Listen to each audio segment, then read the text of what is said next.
Okay, there's a couple of stories that I want to go through. First story, straight up, I'm going to apologize. I have to show you a picture. It's a bit confronting, this picture, but as soon as you open the article, unfortunately, this picture comes up. I don't know why they put something like this right at the start of the article. Mate, it's not a pretty picture, that's at all. It's a little confronting, so I do apologize right now, but I have to go through these two stories. So this is the first one. Got my eyes straight ahead, got my head in the game. With the red light on, I'm just waiting for the change. Keep my head down low. Okay, so the first story, zero firearms bans issued under landmark Queensland gun laws. Again, I'm very sorry for this photo, this picture, but this is what the Courier Mail put up with. So, you know, if you don't want to have a look at this shocking photo, turn away now. There it is. Shane Pryor, the face of Shane Pryor. I don't know why they put that up there. Anyway, Queensland Police have not handed out a single firearm prohibition order 5 months after legislation barring high risk individuals from accessing guns came into effect, with officers claiming the laws are unworkable. The landmark laws passed by the former Labor government mid 2024 and commencing in August 2025 were set to improve public safety by barring individuals like high risk domestic violence offenders, those involved in organised crime, and terrorists. They were also designed to help reduce the number of illegal firearms in the community and give police this is the important section, the important part in my mind. Okay, with all this legislation, there's always these extra powers that come up. We just have to bring these laws in. We have to make it safer. Remember, it's for your safety, for your protection.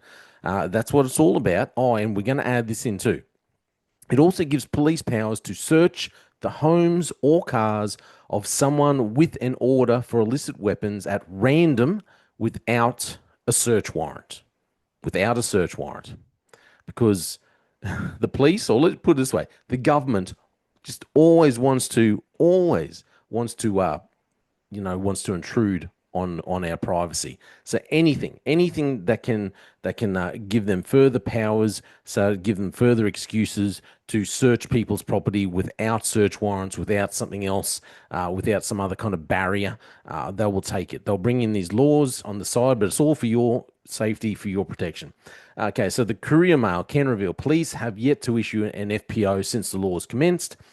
Police sources said there were just one officer in the unit responsible for implementing the legislation, who was also still working in their substantive role. Well, that sounds logical, doesn't it? They said officers supported the scheme, but enforcing the legislation was unworkable and overly onerous compared to other states like New South Wales and Victoria. The Courier Mail also understands officers haven't been given any training on the scheme.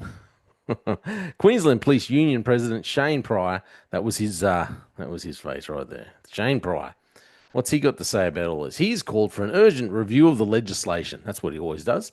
The Queensland Police Union supports the application of firearm protection orders as another valuable tool in ensuring the safest possible workplace for officers operating in an increasingly violent and unpredictable environment. He said the fact that zero orders have been issued in Queensland while hundreds have been activated by police in other Australian states suggests a systemic failure that leaves our front line unnecessarily exposed.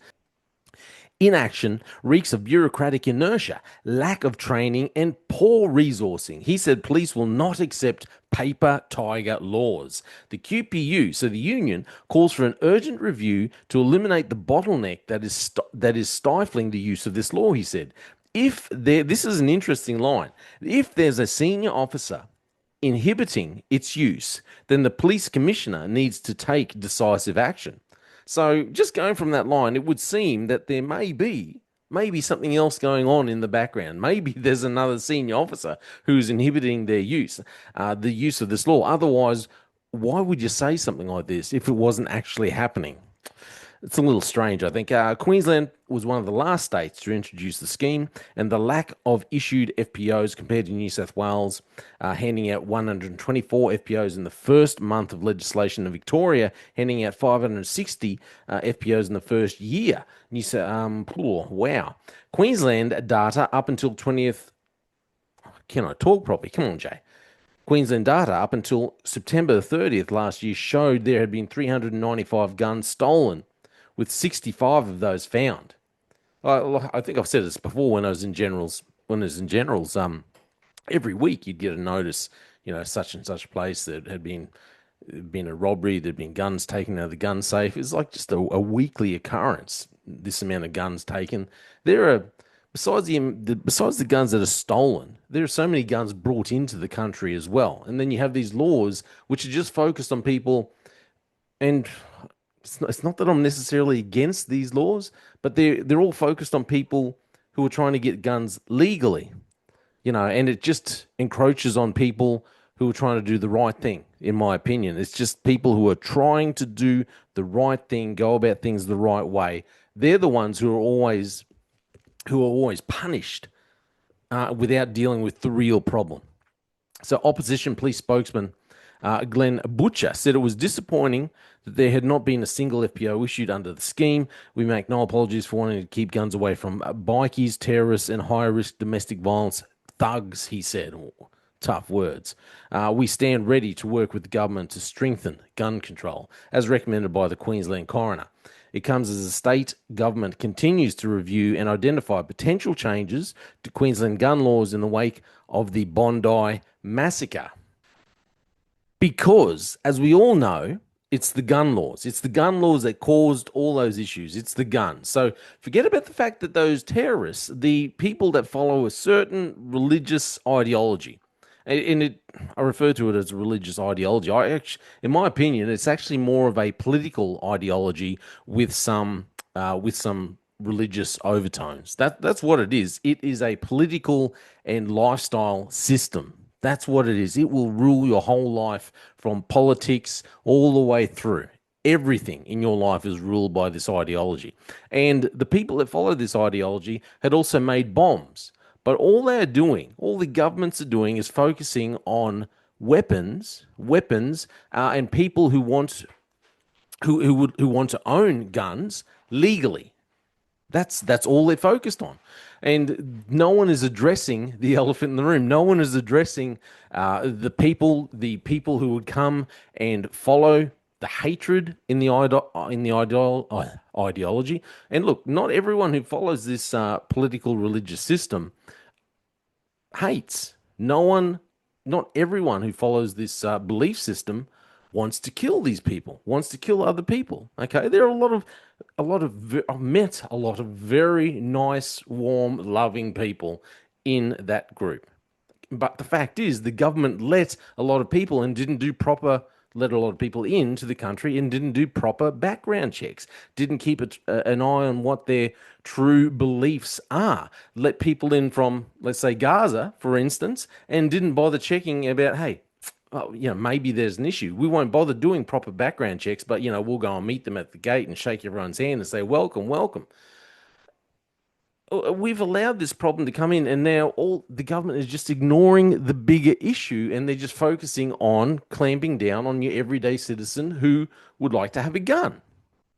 Whatever. I don't have a gun. I will probably never buy a gun. It doesn't interest me. I've fired lots of guns obviously before. It doesn't particularly interest me that much anymore. But they're ignoring the real issue and just trying to as I said in previous podcasts, they use the crisis to clamp down to take away freedoms they use the crisis to take away the freedoms of everyday people. It just continues to encroach on everyone else's freedoms, but they ignore the actual issues going on. But hey, that's what our government does. And then they always package it in, well, this is for your peace, for your safety. We're just trying to protect you, the everyday citizen. That's why we need to take away your freedoms and treat you all like idiots. But anyway, Shane Pryor there having his little thing, his little say about all that. I think there must be a lot more to it, and that's why he's referencing some other mysterious senior officer who seems to be inhibiting this piece of legislation being actually utilized within the QPS. That's what it seems like. Anyway, the second story I wanted to get onto this. Okay. The second story that I wanted to get onto in Queensland Police news, police officer charged, Road Policing and Regional Support Command. When I first read the story, because it's like a 59-year-old male sergeant, and I'd read that he was charged with drink driving. I first read it, I thought, oh man, unlucky break. You poor fella. You've made a stupid decision. You've got 1 year to go before your forced retirement in QPS, and you've gone and made this and, put a right smudge against your name doing something really stupid that you should have known better. And then I read further and I realized he was from road policing, so he was a traffic police officer, and then all my pity went out the door. I was just like, whatever. So a 59-year-old sergeant from the Road Policing and Regional Support Command has been served with a notice to appear in relation to alleged drink driving. Really? Seriously? This lad's been in the job for a long time. Should know better. And he would have charged, mate, you probably wouldn't. If he's worked in road policing for any serious amount of time, he would have charged countless amounts of people with drink driving. And then he's gone and done something like this. This is stupidity. I'm sorry. This is just absolutely reckless. The member has been charged with driving whilst over the general alcohol limit, allegedly committed while off duty. The officer has been stood down from QPS and is expected to appear in the Cleveland Magistrates Court on 12th of January. So when was that? That was yesterday. In keeping with our commitment to low standards of behaviour, transparency and accountability, we have undertaken to inform the public when a member of the service faces serious allegations of misconduct and just absolute silly behaviour. Seriously, Road Policing Command, drink driving. That is absolutely ridiculous. Absolutely. Someone with your experience, someone with this fella's experience, and the fact that he works within Road Policing Command and, pulling people up for their driving behaviour, charging people with drink driving, it's just bread and butter for those guys. And then he goes and makes exactly the same careless error. Absolutely ridiculous. It'll be interesting to see what actually comes of that. Anyway, just thought I'd throw that in there as well.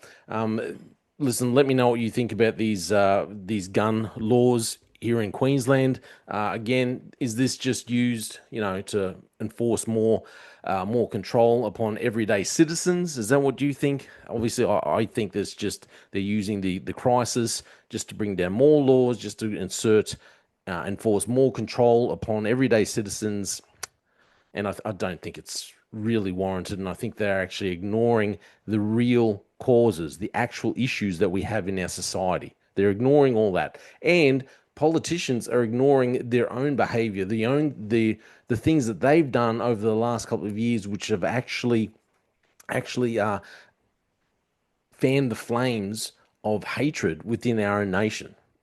Politicians, maybe not the current Liberal government here in Queensland, but governments, politicians in Australia have actually fanned the flames. They've actually helped the hatred burn within Australia. So a lot of them need to take a good hard look at themselves and maybe bring in some legislation which puts the kibosh on some of their behaviour.